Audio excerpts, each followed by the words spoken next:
So what the banking industry is relying on is this inertia, and this means you could end up significantly worse off. What we've seen this year is the rise of 3 monthly bonus rates, and it's often from providers like Chip, Moneybox, and Plum. Now, they look tempting, but it's important to understand what the implications are. When there is a bonus rate, for example, for 3 months, after that period, then the interest rate that you get on that bank account reverts back to that standard rate, which is always much, much lower.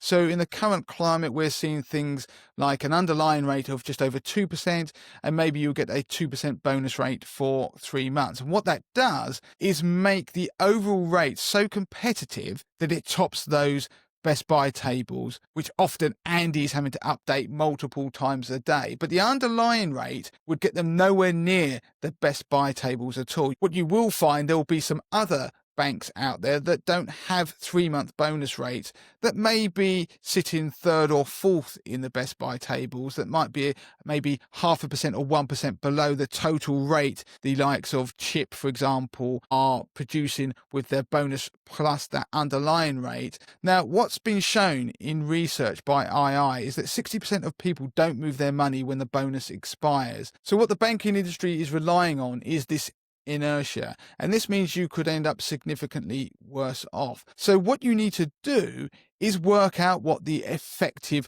rate is. So let's have an example of an underlying rate of 2%. So that's the variable rate that will move up and down. And then you've got a fixed bonus rate for a 3 month period of another 2%. Now, this just makes the maths a little bit easier, but that would bring your overall rate to 4%. And that wouldn't be far from the Best Buy tables at the moment. What would happen is after the 3 month bonus rate drops off, you'll revert to that underlying variable rate of 2%, which can change. So to work out your effective rate, what you need to do is multiply the overall 4%, by a quarter. So you divide it by 4, because only a quarter of the year are you getting that rate. And then for 3/4 of the year, you're getting the rate of 2% once the bonus has dropped off.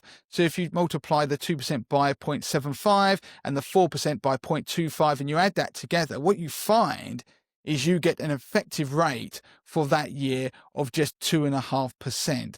So on the Best Buy tables, you don't have to go very far to find somebody who gives you a 3% rate that doesn't have a bonus attached. So the message is, you must always work out what the effective rate is.